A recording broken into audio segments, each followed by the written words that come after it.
Hello everyone and welcome to another episode of the Roker Report podcast in association with the Sunderland Community Soup Kitchen. It's Gav, back after another Sunderland defeat. Unfortunately, we lost away at Stoke City.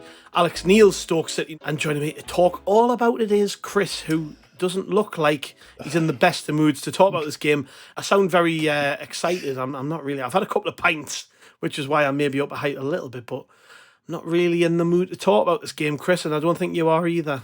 I'm not. I've been dreading it, and no, I think I should have had a couple of pints before I start talking about this one because yeah, I think it was good. It was good. It wasn't fun to get a couple of pints down as to talk about this game.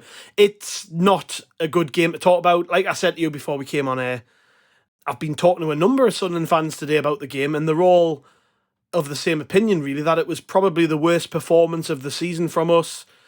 It was just really disappointing, and I don't know how much of that is because of Alex Neil and the fact that people really just want to get one over on him, particularly since we got battered by them at the stadium. I don't know, but if you're just judging this as a performance on its own, it was poor.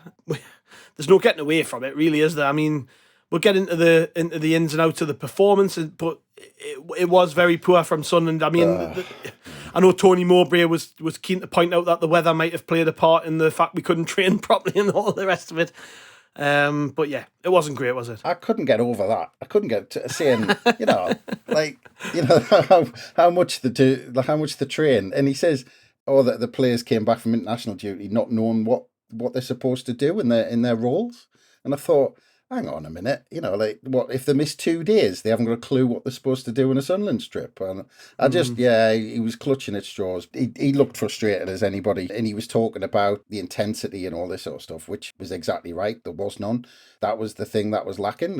It was at times in the game you thought that the referee blew the whistle because everyone just stopped, or everyone was walking with the ball because it was so slow.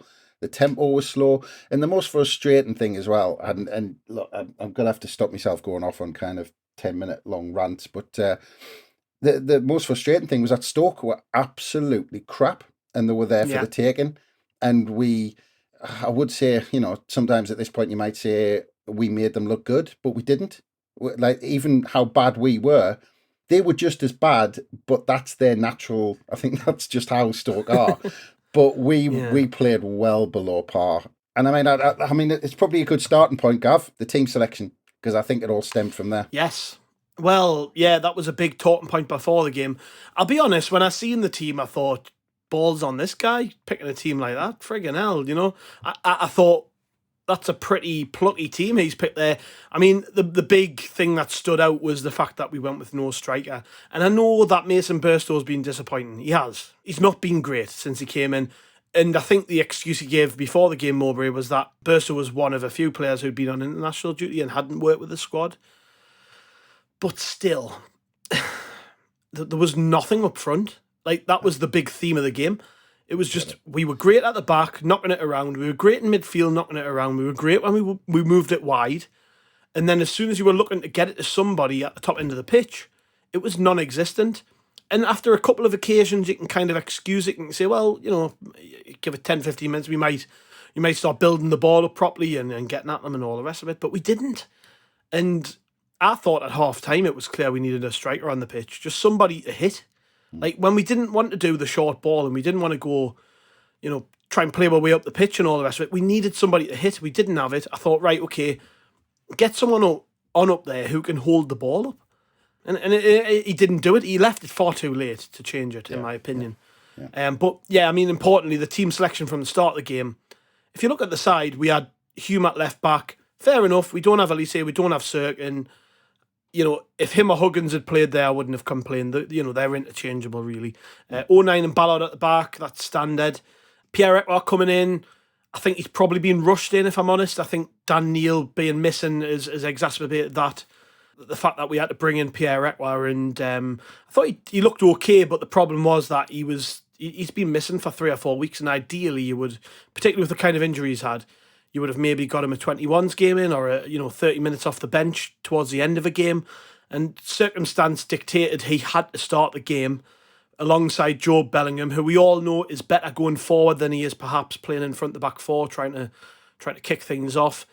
Clark on the left, standard. He was always going to play. Barr playing out on the right. Interesting, because Patrick Roberts started as well. So Patrick Roberts kind of played more like a centre forward in this. That was what was weird to me, and I'm going to come to you on this, because we had Roberts and Pritchard basically playing as a front two.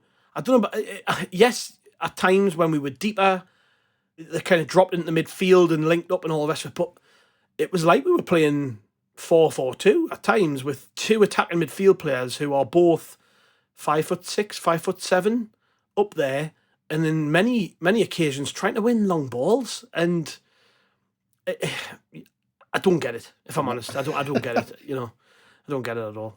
I'll be honest. When I saw the team sheet, my heart sank, because you're going away to Stoke City, and you can say whatever you like about Stoke City, but and Alex Neil, as much as we didn't like him for what happened and all this sort of stuff, he comes up with a game plan, and his teams battle and fight, and you play a team like that, and you don't have something to try and get the ball to stick, and you're going to be in trouble. And I just didn't get it. It just didn't make sense. I mean, let's work from midfield and go to that kind of front line. But Ekwah, put it this way, Ekwah wouldn't have been in the team if Dan Neil hadn't have been sent off against Middlesbrough. Even at this stage, he would have been on the bench, and it would have been Dan Neil alongside Jobe. Ekwah was rushed back, which again highlighted, when we talked about in the transfer window about the central midfield area. It's obvious now. We had one suspension, Ekwah took a knock, and now we're kind of throwing young lads in when they shouldn't be thrown in, when they're 70-80% fit, whatever he was. Clearly wasn't fully fit. Trying to kind of nurse him through the game, which is ridiculous. We don't want to be doing that with young lads. And all it took was a knock to Ekwah and a red card, and that's it. We look short in the middle. And that front line, I just didn't get it. I mean, for a start, Pritchard being pushed so far up the pitch, it meant that Jobe was then trying to kind of plug that gap. So then you had almost like a line of players. You almost had Ekwah sitting in front of the back four. Then you had Jobe. Then you had kind of Pritchard and Roberts, who were taking up weird positions. But then the daft thing was you were then playing the ball long to them. So we weren't even getting our passing game going and coming short and kind of offering, all these players. You think Pritchard, Clark, whatever, Roberts, Barr, coming short for the ball. But we were trying to get up the pitch too quickly. We were playing 30, 40 yard long balls to Pritchard and Roberts, and it was just madness. And this was, considering how early the goal was, it was obvious even before Stoke took the lead. And the other thing I didn't understand is, if you're going to have Roberts and Barr in there, and again, Barr's already shown this season, and I think he showed last season as well, he's not a lone striker. He's a winger. He's a tricky player. He is not a lone striker. He puts Roberts in that position, and he's just as lost in that position. And that run, if you go back to the Borough game, that run that Roberts did from the byline into the middle and then weaved his way in, and what he does out wide, Roberts is a wide player. He needs to start at the touchline, and he does his thing from there. He can't play in the middle. He can't. These players can't hold the ball up. You're trying to play balls into their feet. They've got giants behind them, kicking them up a height. None of it made sense. I mean, even before, I thought we looked lost even before kind of Stoke took the lead, and that was ridiculously early. But I just didn't get it, and it is slightly worrying. And I said this after the Borough game, that I'm a big fan of Tony Mowbray. I really like him. I don't want him to go anywhere. I think he's done good things for Sunderland. I think he will do good things for Sunderland moving forward. But in the last two games, I think he's got it horribly wrong. I thought he got it horribly wrong in the second half against Borough and didn't give the side much of a chance. And then at Stoke, I honestly thought the players came out and they looked like they had no confidence in what they were being asked to do. They looked lost. Roberts and Pritchard did not look like they knew, right, this is the game plan, this is what I've got to do. They seemed to be just wandering and didn't have a clue what they were meant to be doing. I felt that about Jack Clark. I don't know if you did too, but I think he was just frustrated. Yeah, very frustrated and was trying too hard. It was like, I think often under Mowbray, I feel like, and this is a positive, I feel like when he puts a team out, they do know what they're doing. I feel like everybody knows their job. I feel like when subs come on, they know their job, but in this game, they definitely didn't. And I felt like Jack Clark was a big, I thought he really suffered as a result. he was trying too hard, and you discount that goal that he scored, nothing came off for Clark. And it's almost like if Sunderland as a team play poorly and he plays poorly, you know from sort of 5 minutes into the game what's going to happen, don't you? It's like you need to see him with players around him who know their jobs so he can just do what he's good at. Well, what you've just said there, players around him, half his problem was because of the system we were playing, when Clark was picking up the ball, there was nobody within 25 yards of him. Like, it was just bizarre. Yeah. Like he was basically asked to say, right, you take the ball, and Pritchard and Roberts were taking up bizarre positions. Nobody was really offering themselves, and then Clark decided he had to do it on his own, and then basically he had no confidence in what he was doing because he was basically being forced into trying to go on a mazy run and take a couple of players on, and like I said, just none of the players looked like they had any confidence in what they were supposed to be doing or what they'd been asked to do. And if you're going to play a system like that, if you're going to play four in a front line who were all tricky, small, technical players, like they need to get close to each other and play off each other. Like you look last season, the brilliance of Roberts and Ahmad was because half the time they were standing no further than 10 yards away from each other. Now, if you've got the likes of Barr, Pritchard, Roberts, Clark, like they need to play in triangles and get close to each other. They never seem to kind of come short. Everything seemed to be going long, which made absolutely no sense. Correct. Anyways, 7 minutes into the game, and you know how bad I am with names. Ryan Mimi? I don't know how you say it. Mmaae. That's how you spell his name. Yeah, I'm always going to butcher that. That goal, let's talk about it. Handball, in your opinion? Well, it's no doubt, obvious, is it? It's no doubt, is it? I mean, the biggest sign of it being handball, which I don't even know how the referee made. I mean, if you look at the referee's position, he's standing about 10 yards behind him, but he's kind of standing directly behind him. So you can slightly understand if the referee's missed it. You can kind of understand. But the one that gets me is the assistant, who's standing directly opposite. How has he not spotted that when he's looking directly at the ball? And the biggest telltale sign of that it's bounced off his hand, like if it had bounced off his bicep, which is the only thing you can think of as why they didn't give handball, the ball goes down, but the ball pops up off his arm. So the direction of the ball tells you what it's hit off. Like it's clipped off his arm and gone up. It wouldn't have hit off his bicep and gone up in the air. And but the thing is about right, it's handball. I think we can just park that because it's handball. Referee got it completely wrong. But the goal came from how we set up, because if you watch, it's a long ball forward to Patrick Roberts in the air, and you watch there was a replay from there was a camera angle that looked onto our goal, and it showed the long ball forward to Roberts, and the defender clearly won it. I mean, Roberts didn't even kind of challenge for it because he was like, what's the point? Just pointing out at this stage, by the way, I saw a stat on Twitter last week. Patrick Roberts has won 6 headers in his career. Yeah, exactly. So this ball was played 30 yards up to Patrick Roberts at head height. This defender won it, and you watch Patrick Roberts' reaction. His hands go up in the air as if what am I supposed to do with that? Then the defender wins it. Then they get the ball, and then it gets popped into the middle. But it all came from us playing a long ball up to Patrick Roberts. The other thing is about yes, it's handball, but when they played the ball forward, Ballard went to challenge in the air, but he basically left his man to challenge in the air, and Luke O'Nien standing behind Ballard. So there was a free man, the guy who ended up actually scoring. So basically, we had kind of O'Nien was covering Ballard with a challenge in the air rather than marking his man. It was just bizarre. The defending was just all over the shop.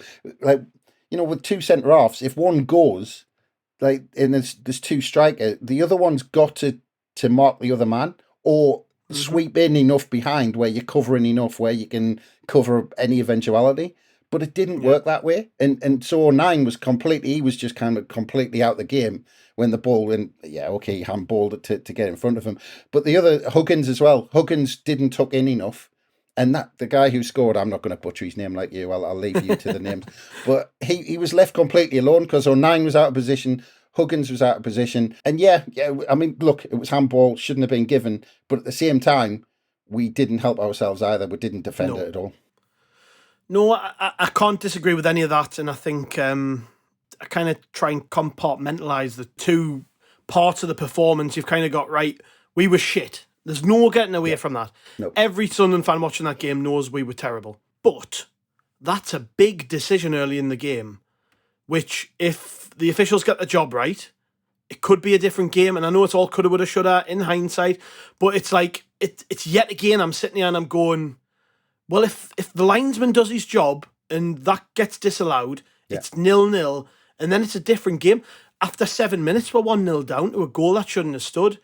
And like I say, I've talked to a lot of Sunderland fans this weekend who watched the game, and they're all really disappointed with how we played.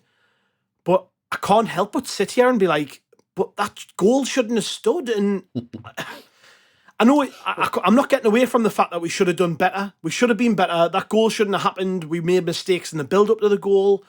It was poor in the second half. We just weren't enough of a threat. But yet again, I'm sat here talking about an official that's made a incorrect decision that's gone against us, and I'm beyond frustrated with all of this. I know what people are going to say. Listen to this. I know people are going to be like, yes, but you kind of deal with you deal with the hand that you've been given and all the rest of it. 7 minutes into the game, somebody handballs it and scores. It just pisses us off so much. And I know we were shit, and I'm not getting away from that. Let's just say that was a perfectly legitimate goal. It bounces off his thigh, it drops to his foot, and he scores. Then we're talking about all these other things, talking about how it was a poor ball forward from Patterson, 0-9 wasn't good enough, all these other things. Perfectly legitimate. And even in critique of the goal which stood, you can sit here and say, we should have been better. I get it, but I'm still sat here and I'm like, fuck's sake, another bad decision has gone against us, and I'm just, I don't know what else to say now. It's like, it feels like it's every week. You're right, because with the way Sunderland are, especially, you look this season, that when we take the lead, that's it. It's almost game over. When we keep the ball and we get our tails up. You wouldn't be surprised if, we started off slowly, we nicked a goal, and then went on to win 3-0. Look at Blackburn. We weren't great at Blackburn, but because we got QPR was another one. Yeah. Exactly. But when we get our noses in front, the tails go up. We've got cracking players who keep the ball. And even when we're not playing well, we can end up winning comfortably because we get that confidence. And when you get in front, you can keep the ball and there's no pressure in really kind of trying to get forward quickly or anything like that. So, yeah, I mean, look, you're absolutely right that who knows? We'll never know now. But, you're right. A referee's decision almost kind of ruled that out. But, yeah, we have to come back to the fact that, we didn't help ourselves, not just in the goal, but we really didn't kind of, even before then, we didn't kind of give ourselves a chance. And the whole, like I said, the goal came from the way we were playing and the way we set up. Yeah, but we reacted well. Jack Clark gets a goal 2-3 minutes later. Really good play by Bellingham, I thought. There was a point where you're thinking like, cross it, and then he doesn't do it, and then he shifts onto his other foot, does like this little shimmy, and then gets a shot away. And it's all because of him. And I've been talking to a couple of Newcastle fans tonight in the pub, and they were asking about him. And I said, like, I can't help but compare him to his brother because he moves in the same way. He does the same things. He looks the same. I've watched a lot of Jude Bellingham this season for Real Madrid, and there are similar traits in his game. And that goal was like another hint. If there are genuinely scouts of all the top clubs sitting watching Sunderland at the minute and watching him, 18-year-old, and he's got the ability to do what he does and just shift the ball onto his wrong foot and then back onto his right foot, and then all the things that he does. Obviously, I'm telling everybody what they already know here, but fantastic. Just, if you can get a level of, over the next sort of 18 months, if you can get a level of consistency out of him where he's doing that every game, but also dominating in midfield, and I actually thought he had a decent game. I know generally as a team we weren't great, but I thought he played pretty well, actually, Bellingham. I thought more often than not, when he received the ball, he was careful with it, and he tired towards the end. I think once he was dropped into defensive midfield, when Ekwah come off, that kind of like, that restricted how effective he could be. But in this occasion, on this goal, where Clark was just in the right place and in the right time, it was all because of Jobe, and you can see why people are raving about him, because I thought he was great. Yeah, no, he was, and it was a good game for him in terms of kind of his learning process, because Stoke really targeted him and tried to, that left one on him every single time. They were really going in hard on him. It was a physical game for him. But the goal, it really kind of told you a lot about the role he was playing, because they tried to play out from the back, and you look at the position he was taking up. He was pushed right up. He was pressing them. And he saw the pass even before their player had even played it. He was kind of onto it. He knew where it was going to go, picked it off. They, as I said, they were trying to play out from the back, which I don't think that Stoke City team should ever do. They've got players good enough, but yeah, he read it. He was there, and but the best thing about it is that you get yourself into a position like that. You've won the ball high up the pitch, and the main thing when you're in that position is to have some sort of end product. Whether it's a shot on target, or whether it's a cross and you pick a player out, or whether you keep possession, whatever it is, as long as you've got an end product and you don't just kind of waste that opportunity. And like you said, turn kind of a couple of players inside out and got a shot off. And that's all you ask, that you get into that position. You've done the hard bit, you've won the ball back, and then you do something with it. And he did, and that gave Clark kind of an easy finish. But like I said, it said a lot about the role he's got in the team, where he's if they're playing in a 2, or if he's playing with Dan Neil, or that he's expected to sit way ahead of him. So he's kind of really on the front foot. He's pressing the opposition. A good performance, but I bet he'll have some bumps and bruises after that, because like I said, Stoke really went for him. Yeah, that was about as good as it got. First half was poor. I thought it was just a poor game of football. Two teams who weren't really at it. I think whenever we got forward at Stoke, though, they were very well organised. And that's what I was expecting. If you listen to Tony Mowbray in the pre-match press conference, he was saying, I've played against Alex Neil's sides right down the years. They're always well organised. They're well drilled. And that was really it. That's pretty much all they had. They took a couple of chances they had, and they were well drilled. And I thought that they were pretty effective in nullifying Clark's threat. I know he scored, but every time he got the ball on the left-hand side, there were 3 players around him, and it was a pretty dull first half. But what Stoke did very well was managing the game and slowing us down and giving away niggly little fouls, which the ref was never going to boot them for. Yeah. That was the main thrust of the game, really. I mean, it ramped up significantly in the second half. I'm looking here now. They had 5 players booked in the game. And arguably it should have been more, but that's kind of the way they really, in many ways, they refereed the game to a certain extent, and they got on the ref's case when they wanted them to give a decision their way, and it worked. And I just think that it was a typical performance against Sunderland, where a team just knows how to shitbag their way through it. And fair play to Stoke, it worked. But, first half in particular, we were very ineffective, and I think that was in large part down to the fact that they set up to just bore us and make it difficult for us. Well, the only other chance or half chance they had other than the goal was that off the corner where, well, not cleared off the line, but it looked like it was heading for the far corner. And yeah, we kind of got a clear, but that was it. That was literally all they had in that first half, whereas 5 minutes before half time, and this is the one that kind of stung a bit, because it would have kind of changed the game a bit, where Barr had that chance, and I know he was kind of a little bit under pressure, but I'm still not quite sure. Like, he went with the wrong foot.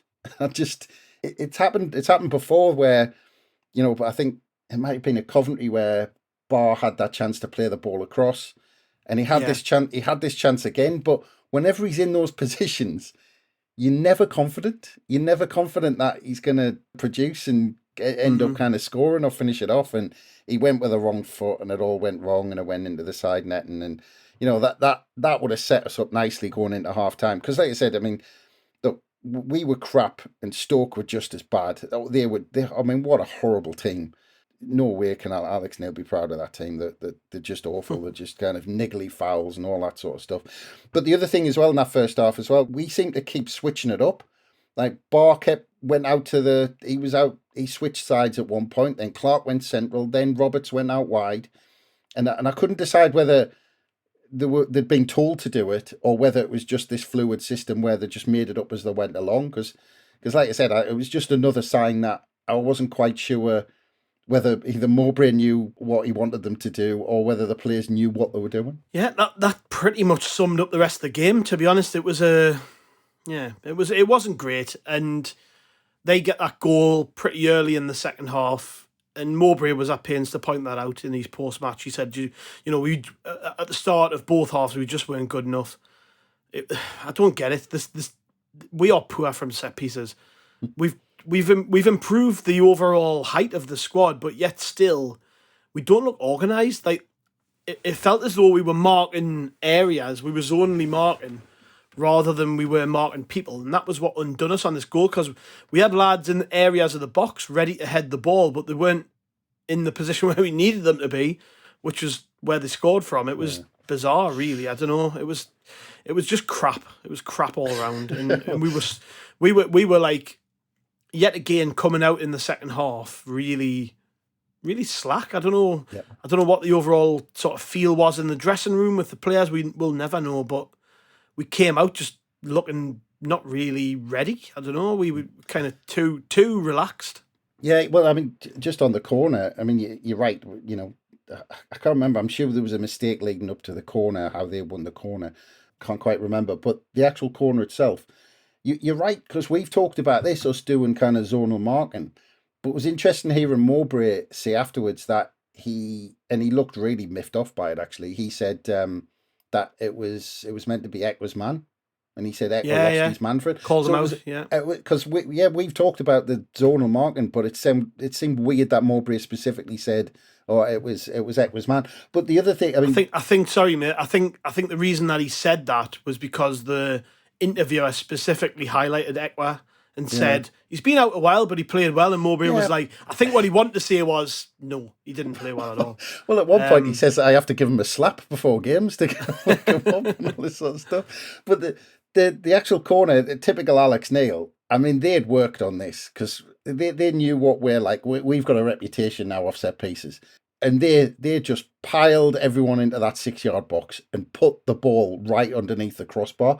But the other thing they did, if you watch the player ahead, just in front of the player who actually scored, his job was solely to stop Dan Ballard from jumping. And he had hold of Dan Ballard. He basically just held him down. And you could see Ballard running up to the referee afterwards, because that was one player was just taken out just to keep Ballard away from winning the ball. And yeah, it was just too easy. I mean, right in front of goal, you know, I can't even remember seeing Patterson, whether he was even challenging for it or able to challenge for it. They'd obviously worked on it, take Ballard out, put the ball underneath the crossbar, and just far too easy.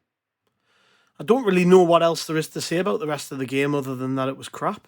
Don't think he got his subs right. No. Thought he waited too long to make really obvious changes. Ridiculous. Like, you know, we could tell we needed somebody up front, and it was like, I don't know what minute it was when we brought on the first centre forward, but it was too late anyways. I'm just looking now. Rusin came on 66, but he went right wing.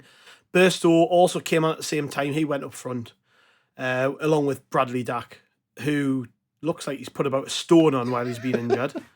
He looked like a Sunday League player. It gave me hope. I've still got hope. I can maybe able to turn out for Sunderland. Nothing that he tried went right, put it that way.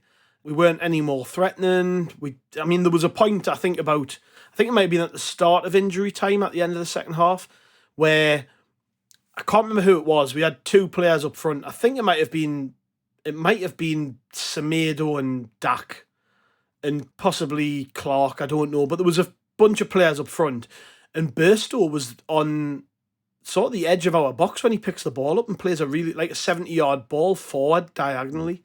And that's the centre forward. He should be the one at the other end of the pitch trying to win the header, and he's playing the long ball forward. We were without ideas. I think that was the point. It doesn't matter who had played that pass. The fact that your centre forward's going deep to pick the ball up and play a long ball tells me that nobody really knew their job on the pitch, that we totally lost our shape, and that we were without hope. And a little bit like after the Borough game when me and you were talking about it, I just don't think Tony Mowbray got it right in terms of his decision making. And we, when he gets it right, we'll sit here and we'll tell him, you know, you've done that well, it was great, it was this, that, and the other. And at the other end of the scale, if he gets it wrong, we've got to sit and point it out. And I think he got it badly wrong. And I don't think the team selection at the start of the game was right. And then as it progressed, and I think every Sunderland fan watching that could see what we need to try and do. Get people up front, maybe go back to front a little bit quicker than we normally would, try and get it to stick up there so that we could get back in the game. And it was too late for me. And even when he made the changes, it just didn't work. And I don't know about you, but the team selection at the start and then the subs during the game, it just tells me he doesn't trust the strikers he's got at the minute. I don't think he does. I think it was sort of an easy excuse in front of the press to say Burstow had been away on international duty. We're not daft. He's not played well enough to really be in the team. But at the same time, nobody is convincing when they come on the pitch. And I don't think Mowbray's convinced with him here. I don't think he sees Rusyn as a striker. We're still waiting for Mayenda to come in, who I think he actually probably likes. And yeah, I just think that the game management, the team selection, the substitutes, we let ourselves down ultimately. Yeah, I mean, it tells you everything. If you look at the list of players who were on the pitch for Sunderland in that game, Roberts, Pritchard, Clark, Barr, Burstow came on, Hamia was on for just around 10 minutes, Rusyn, Dak, Hashish came on with about 15 minutes to go, and the sum total of our chances or attack and play in that second half was basically when we hit the post from that Bradley Dak free kick, Ballard's header hit off the post. And that was the sum total, a free kick, from out wide, and that was it. And it's ridiculous, really, because those players are much better than that. And you're right. I mean, I think, look, I don't want to put it like 100% on Mowbray. I do think he got it wrong. His team selection was wrong. I've already said that. As you've said, completely agree. Subs were completely wrong. Didn't make sense, and too late. But the other thing was that the players themselves, they weren't great. I mean, even if the system was crap, we'll never know whether they were doing what they were told to do or what. But who knows? But the players were kind of off. They had an off day as well. That none of them really came out of it with much kind of credit. Like I said, Jobe maybe. I thought the lads at the back were actually half decent, apart from kind of the mistakes of the first goal. Yeah, I saw Stoke fans praising Huggins. I saw a couple of them on Twitter thinking he played pretty well, and but right. I think we're clutching really. I think generally, and I think the consensus, like I say, I've spoken to a lot of people who watched the game, and they all pretty much said it was the worst they've seen us play this season. I would probably agree. Agree. Frustrating because we drop points against Cardiff, who didn't look great. Drop points against Stoke, who were absolutely crap, and it's just frustrating because the points were there for the taking if we turned up and did our thing. We'll do some 3-word reviews quickly. Glenn says, he says, missed Dan badly. Yes, Dan Neil, been our best player all season. Second half against Borough and then that full game there at Stoke. He was clearly missed, wasn't he? I mean, it's just, there's no getting away from it. And, what could have been if the ref had got it right against Borough, we could have been 3 or 4 points better off, but there we go. Chris Day says, doesn't trust strikers. I think I said that before about Mowbray. I think that's pretty clear. Paul Anderson says, new bogey team. Ethics, they've said no more excuses. Sun Until I Die have said Alex Sodden Neil. Michael Bowers, start defending better. Old Papa Mowbray says tactically all wrong. Matt says play a striker. Glenn says fuck me, ref.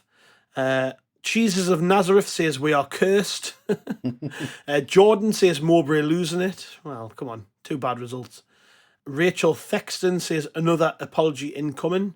Presumes she's talking about the PGMOL about that. Daniel Ray says Mowbray cost us. Liam says shite. Neil Chandler says we lack experience. Sean says why no strikers? A lot of comments about Mowbray here. A lot of people not really in. I mean, these putting him on his Christmas card list. These apologies from the PGMOL. I mean, what are you supposed to do with these? Like frame them and stick them up in the academy, or use them for? Thanks, lads. We got beat. Yeah. Use them for bog roll. I mean, what's the point? I mean, what they're just kind of. I don't know. Do we just collect them? Do we get an extra point if we get 5 apologies or something? I mean, it's just pointless. There's tons about strikers here. Tons about Mowbray. Daniel Gallagher leads us into the next segment, I think. He says Leicester away next with a very nervous looking face emoji.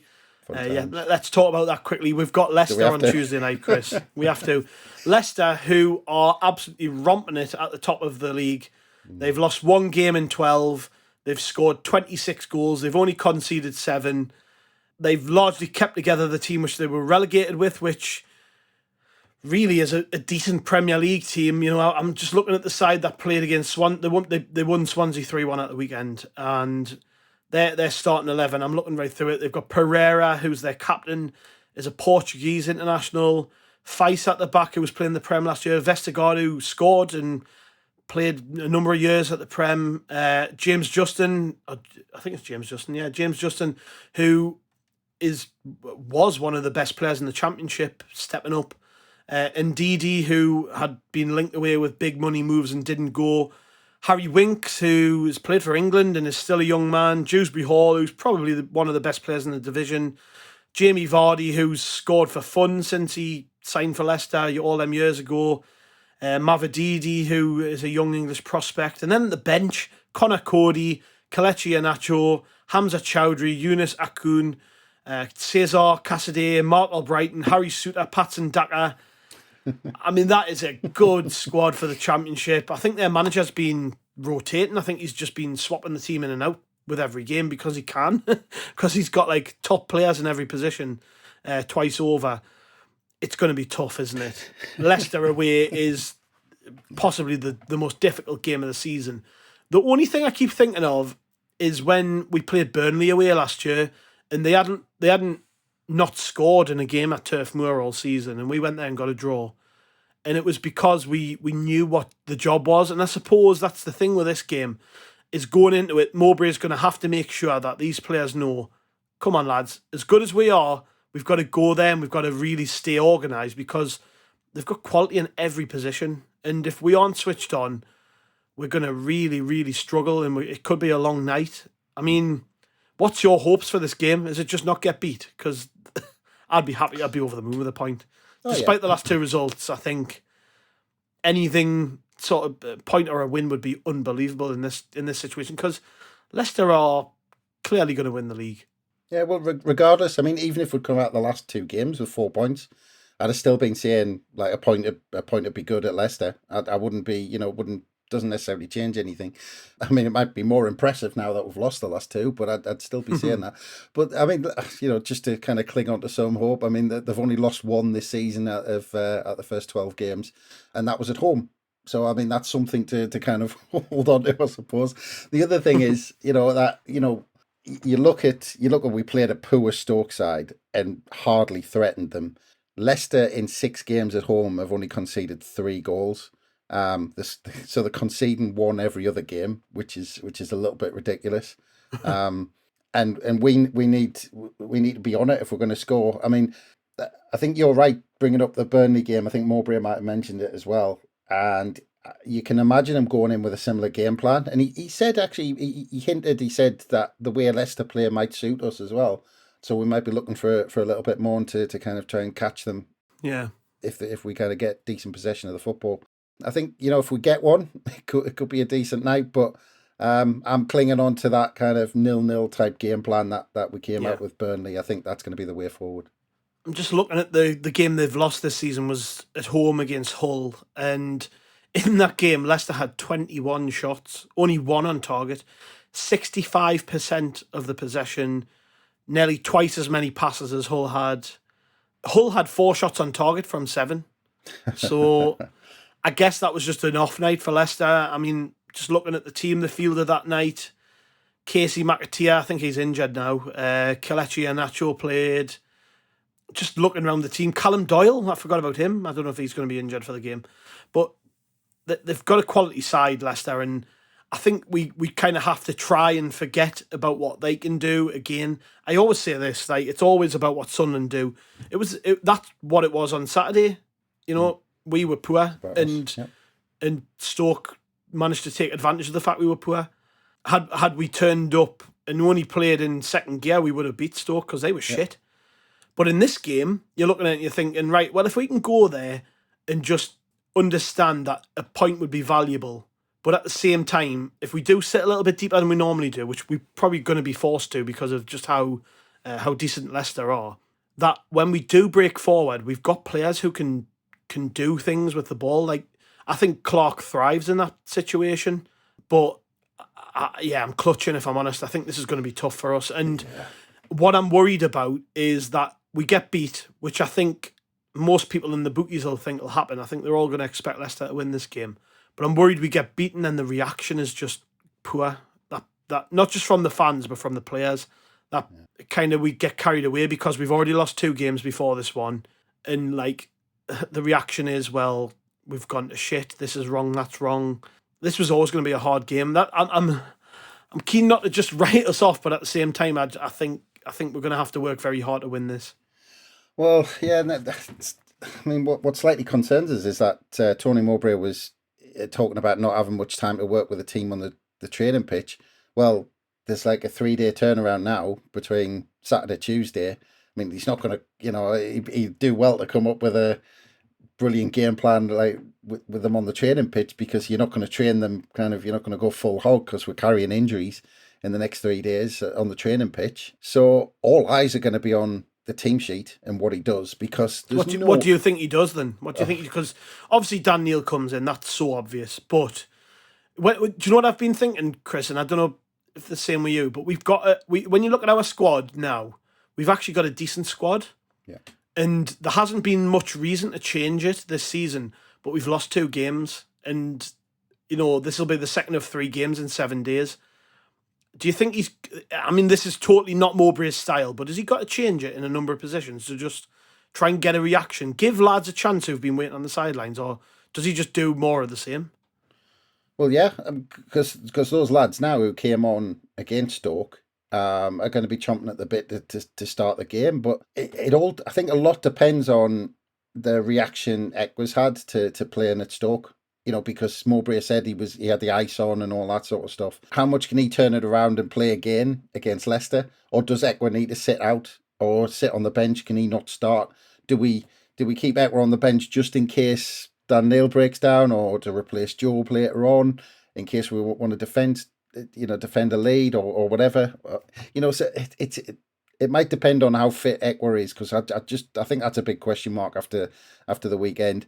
It's all in the front positions, because you've got to say, well, the back four we've got one of the best defensive records. Back four have been playing reasonably well, although a couple of mistakes against Stoke. But it's in those front positions, and you've now got those players like Rusin, like Burstow, Hamia, who I'm not sure will get a look in, or Sheesh. He's pushing. Although the weird thing was that Bradley Dack got on before Oshish, even though Oshish has been playing really well, which made no sense. Maybe it was all about set pieces, and we nearly got one a minute after he came on. But that's the only reason I could think of that Dack came on before Oshish, because we've been saying for weeks now, he looks good, he looks sharp when he comes on. He had an impact, and he waited almost 10 minutes after Dack came on, which made no sense either. It's all going to depend on what he's going with in those front positions, what shape he's going to go with. I mean, again, my heart will kind of sink if he goes in with the same 11. I mean, he cannot go in against Leicester with the same 11 in a similar game plan. He has to change something up in the final third. Yeah, I'm not going to ask you for a prediction, because I think we're both pretty pessimistic about what could happen here. But yeah, I think it's going to be tough. Importantly, I think collectively, we are still very early in the season, and I don't want to get carried away if we lose another game.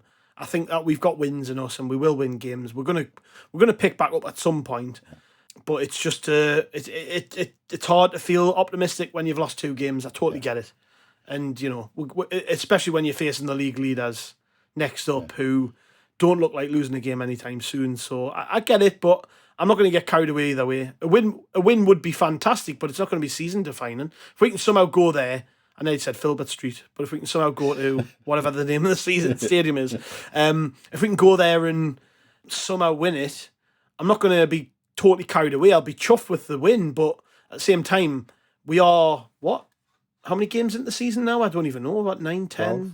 Pretty early into the season. Yeah, 12 games into the season.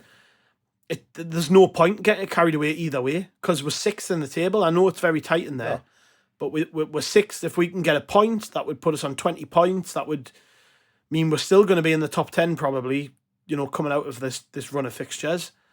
And I'm happy with that. But it's just, I think it's very easy to get carried away and all the rest of it. Either way, if we win, we could be as high as third. So it's like, that's how great that the championship last season was. Just like this, it was close. That you could go anywhere from sort of third down to 20th, and there was like 5 points in it up until the last sort of 5 or 6 weeks of the season. It's the same now, and it's probably going to be the same right through the season. And you've just got to, I think you've kind of got to accept in many ways that other than Leicester and Ipswich are right up there, Leeds are creeping behind Ipswich. Other than a handful of teams, it's much of a muchness. People are going to lose. Teams are going to lose games against teams they shouldn't really lose against. We've done that this season already. This is one where we probably expect to lose, and I don't think my mindset will change a lot if we do lose. And this is the first time I felt like this is a season where I've gone into a game and I'm kind of expecting us to lose. Every other game we played this season, I felt really confident going into it. You laugh at me when I predict wins, but I can't with this one because Leicester looks so good. Yeah. So, it's not going to really change my mind on anything if we do get beat. Yeah. Well, look, all I'm looking for, considering what we've seen in the last 2 games with the game plans and all this sort of stuff, all I'm looking for is for us to have had a solid game plan and for the players to go out and look like they know what they're doing and how they're set up. And so I'm looking for him, as long as we look like we're at a plan and we have a good go at it. If we get beat, we get beat. Leicester are kind of running away with it a little bit, and that's fair enough. But yeah, I mean, look, just in terms of that, quarter of the way through the season, being 6th, if we were asked that at the start of the season, would you take that quarter of the way through the season? Absolutely, we would have kind of snapped your hand off to be 6th, and that's kind of about our level. Being 6th in the lead, if you look at, we haven't got a recognised striker who's kind of able to bang them in, or, we haven't yet kind of identified someone who can knock in 15, 20 goals this season. So we're short of that type of player. And without that, I don't think we're seriously going to threaten the top 2 this season. They might surprise us. They might go on a cracking run. But, being top 6, being around that kind of top 10, that is about, with the squad we've got, with the age they are, with players kind of getting used to each other. We haven't, like I said, we haven't got that recognised striker. So, look, it's kind of, we are where we're supposed to be. We're in a good position. Who knows? We did all right in January in the window last season. So as long as we set ourselves up nicely, we'll be fine. We will. Okay, we'll be back after Leicester, I'm sure, with another review / preview. I thought we'd keep this short tonight, but we're 50 odd minutes in, and there we go. It's probably the most downbeat we've been on a pod this season, which I guess in many ways tells you sort of how the game went. And yeah, I'm sure we'll rebound. We've got a good team. It is just disappointing because not only, I mean, we've barely mentioned Alex Neil. It wasn't about him really, although I would have loved to have got one over on him. It was just Stoke. They're just a horrible team. I hate playing Stoke. I always have. All down the years, I've hated playing Stoke.